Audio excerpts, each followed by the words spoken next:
President Biden just appointed a guy to run immigration who said and still believes the U.S. caused 9/11.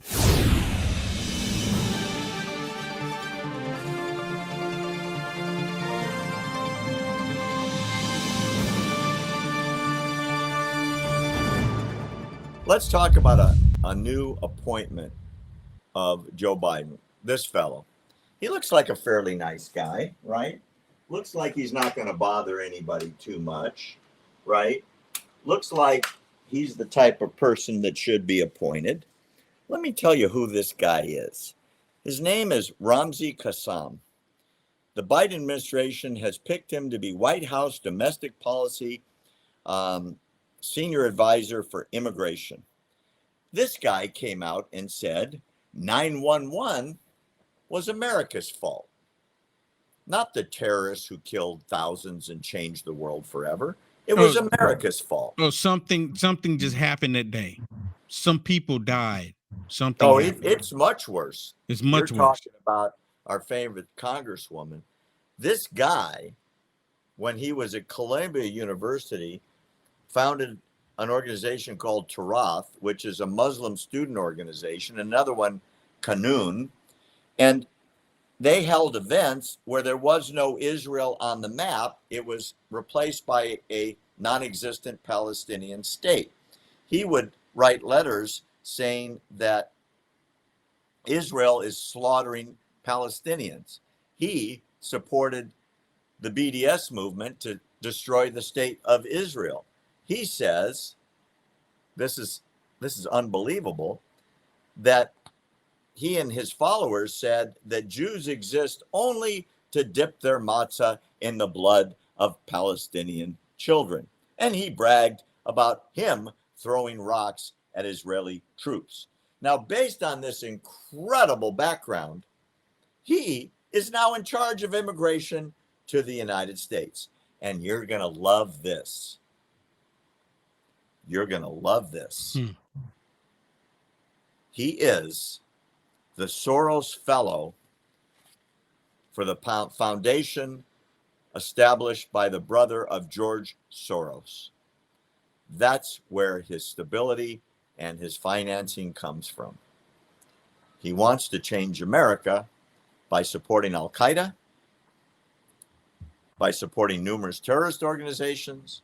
He says things like everybody at Guantanamo Bay are only there because their skin is brown and they didn't do anything. He represented one of the brothers-in-law of the 9/11 hijackers who blew up the Pentagon, and on and on and on and on. And that is your new head of immigration to the United States.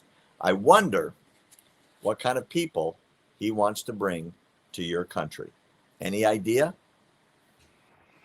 Let's see. People that want to repeat or to finish the job on 9/11. Am I close at all? Oh, 100%. Ding, ding, ding, ding, ding. I'd give you a prize if I wasn't so depressed about this guy. You know, it's impossible, Will Johnson, not to know the guy's background. When you were talking, I read through about half a dozen of the titles of his articles. Very, very, very published professor. And he's an apologist for terror. He brags about it. He's supported by the Soros Foundation, who loves America about as much as you love communism. And that's who put him in power. That's who has been supporting him, right? That's who took him to national prominence. Okay. And that's in charge. I think he's going to be in charge of America's immigration policy. I blame the president of the United States. Whether he knows who he's appointing or not, the buck stops at his desk. Oh, of course. To say, right? I would suspect that they know who he is. I mean, come on. I've been to the White House twice, and they had to vet me twice. You remember? I mean, so Sam Bankman, they had to vet him a couple of times, right? They had at least one time. They probably saw that he was a pervert. So they know these people who they're bringing in. with their perversion, with their hatred for America, and they're putting them in these positions where they will be able to do some major damage. But that's the whole point. I've said it multiple times in the past, Barry. They want chaos in the country. They need the chaos in the country. They have the chaos and they can blame someone else for it. Let no crisis go to waste. If they can't get a crisis to happen, let's create a crisis, and then we'll point the finger, like our border crisis, our energy crisis, our food crisis, and then they turn around and point the finger. Agreed. Absolutely agreed. And that fellow, look at his picture. There's your immigration head. Yeah. He's the guy that said, I understand why they flew the planes into the World Trade Center. You can't blame them. Yes, you can. That was mass murder, you idiot. Yeah. Wow. Lovely. Thanks, Joe Biden.